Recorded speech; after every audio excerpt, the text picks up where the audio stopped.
Farmer's market, iced coffee from Dunkin' Donuts, aggravated a stall. I like to fill up a sock with frozen butter and swing it around my head.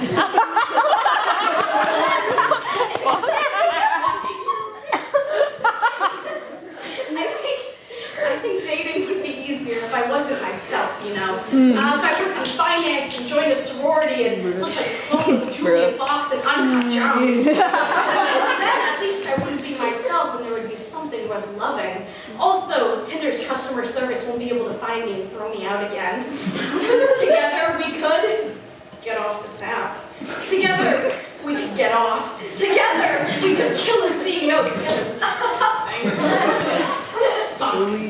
Tinder on my new account. Looks like Chevy from Nantucket squealed. I think it's because I was using the same pictures of me in a bikini, partying with Pitbull, but that's all right. I'm making $50K off of selling sheep pics on Farmers Only. Did you really think I was only on Tinder? I'm running my small business girl boss empire from Christian Mingle, Riot, and Grindr. And if you happen to swipe right and match with a good-looking 6'5" girl named Charlene who enjoys long walks through stores with minimum security, ask her for $200 in the very first message. Sometimes it's best not to overthink these things.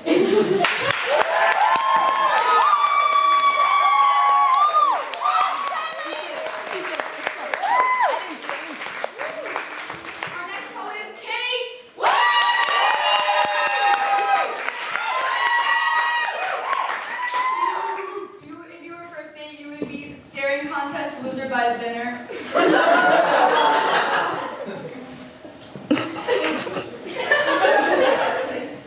Wait, who said that's so true? Okay, guys.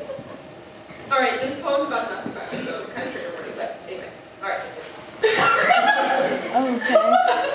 Okay, yes. The neighbors never heard her screaming. They never rang the bell, ringing, though her ears were. And if they had heard, would they have even cared? Attention she wanted, though, she never got it, or at least not in the way that she wanted it. And he's snapping, angry as can be, terrified that she might find herself, desperate to keep her down, horrified that they'll all know that the love has run out. But the love has run out, and it wasn't really there to begin with. It was gone from the very first night when he took her to the garbage dump to watch the nighttime fires burn.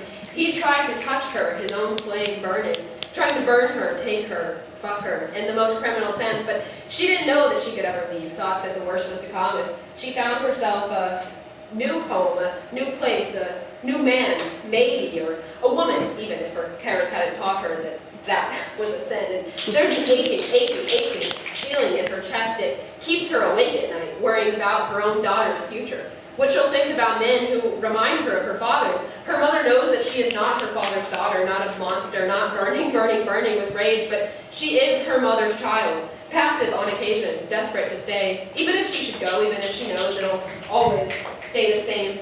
She feels the duty of a female child, wants to protect her mother and to make her father proud, even if he doesn't deserve to feel pride in a child he barely raised, whose mother he beat for being quiet and then not quiet enough, especially when he's yelling, staring at her sad brown eyes. Loud, then not loud enough, especially not when he's touching her thighs. Pretty, and then not pretty enough, especially when he's making her cry. And now his daughter finds a man who also doesn't love her, who takes her to the garbage dump to watch the nighttime fires burn, his own fire burning. And it's so hard to know what love is anyways when your own father beats your mother. And now she worries about her own daughter, who she knows is not like her father, and who she prays is not like her mother, and who she prays will find a good man, or a woman even, because the internet taught her that that was not a sin. And she hopes beyond hope that this vicious cycle will end, that her mother's secret messages in the night, slipped under doors to prevent her father's crimes, will finally not have gone to waste. That her granddaughter will find the courage not to stay.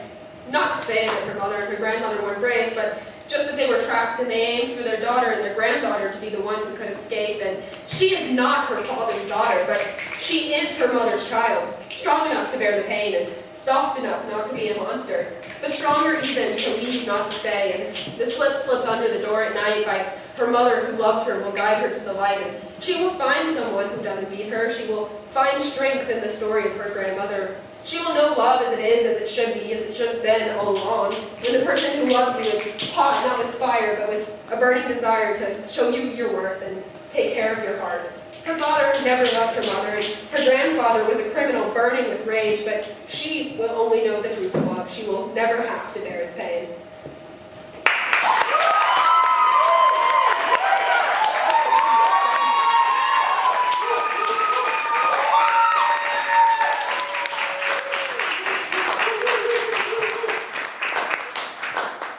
Kate's a new baby and we love her.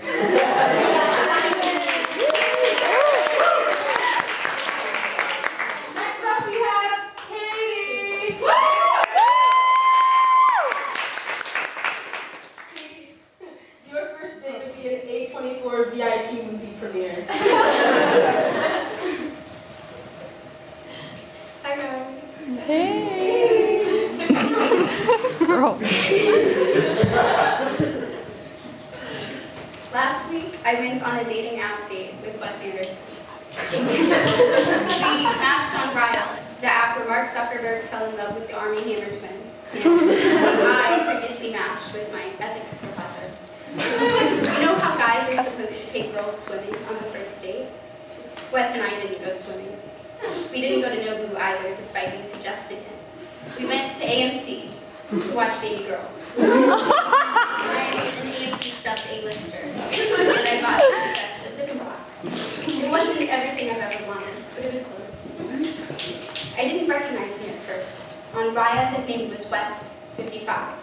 Raya bans you if you take a screenshot, so I couldn't even ask my friend, the film buff, if she recognized him.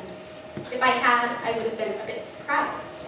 I guess I never knew what Wes Anderson looked like.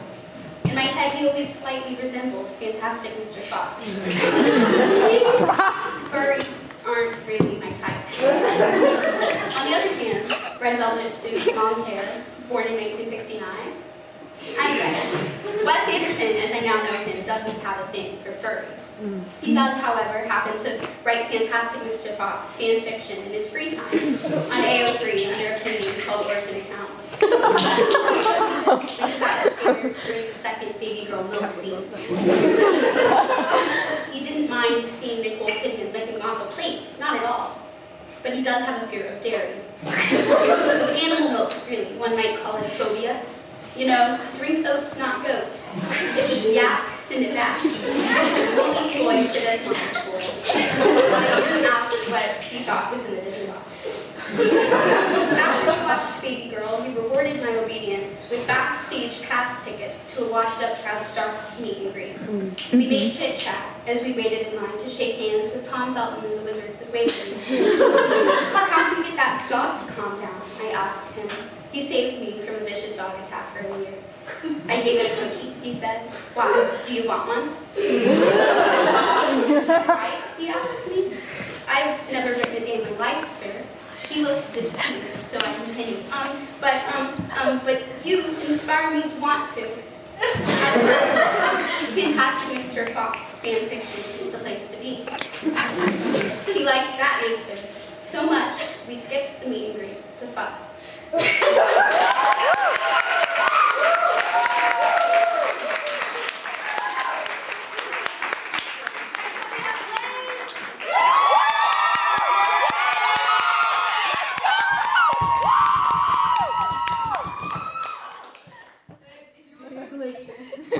Big quiz lover. Order the chef special, which is an alcoholic cider.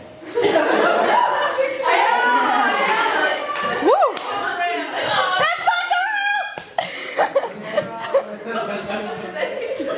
Shh, pipe down. Okay, anyway. Hey guys. It's that time of year again, where I have nothing better to do than fall in love with a stranger on the internet. So I let my best friend convince me to download Hinge for the 5th time. And every 3 months or so, when I inevitably remember that I could die alone, I find myself turning back to the apps and encountering the same problem, the prompts.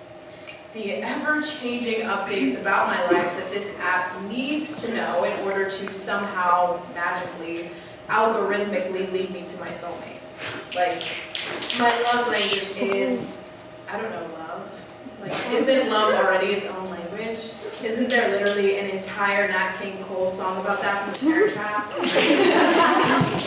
Love is more than just touching and scrolling and writing letters with a feather pen because you think that makes you different.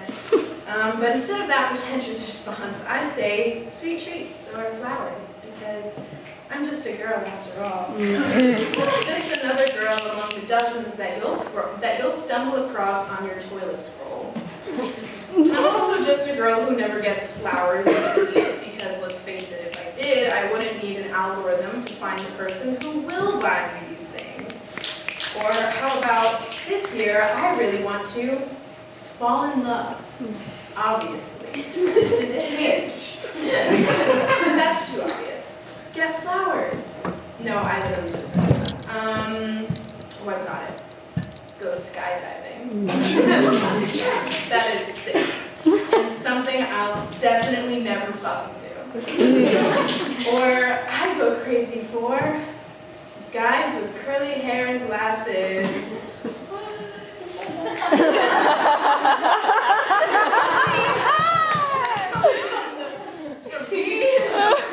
Because I've been there, done that, and I'm definitely not looking for my ex on here. Yeah.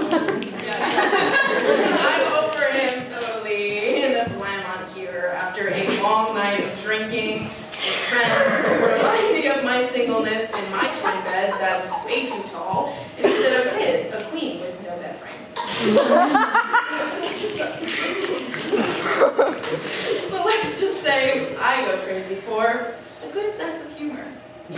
Make me laugh, just once. Just for a second, let's pretend that meeting someone online isn't strange or awkward or really a terrifying notion that the future of human connection is doomed to VR and AI and all the other meta acronyms that we keep creating instead of good old-fashioned meet cutes with flowers.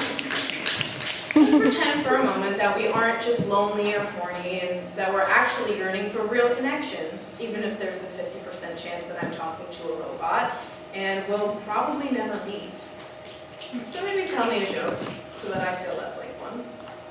Or let's try, therapy recently taught me that I probably shouldn't be dating at all. Because I'm still crazy about my ex, or my summer fling who doesn't text me back, or literally anyone else that I have met in the real world that's real and mostly probably not a robot.